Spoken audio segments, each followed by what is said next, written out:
3 نومبر 2013۔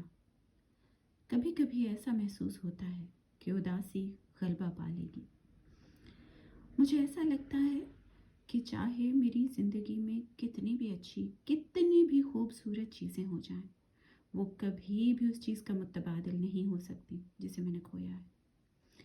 پھر میں یہ پڑھتی ہوں اور میں جان جاتی ہوں کہ واحد اداسی جو ہمیشہ رہنے والی ہے وہ اللہ کو نہ جاننے کی اداسی ہے۔ ابن القیم کا فرمان ہے، بے شک دل میں ایک اداسی ہے جو صرف اسی طرح ہٹائی جا سکتی ہے اللہ کو جاننے کی خوشی سے اور اس کے ساتھ سچا ہونے کی خوشی سے۔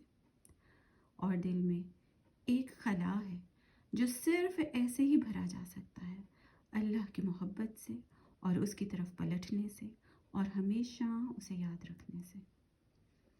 اور اگر ایک انسان کو پوری دنیا دے دی جائے اور اس دنیا میں جو کچھ ہے وہ دے دیا جائے، وہ اس خلا کو نہیں بھر سکتا۔ جو کچھ بھی اللہ کا ایک بندہ کھو دیتا ہے اس کے لیے کوئی نہ کوئی متبادل موجود ہے، لیکن وہ انسان جو اللہ کو کھو دیتا ہے وہ اللہ کا کوئی متبادل نہیں پائے گا۔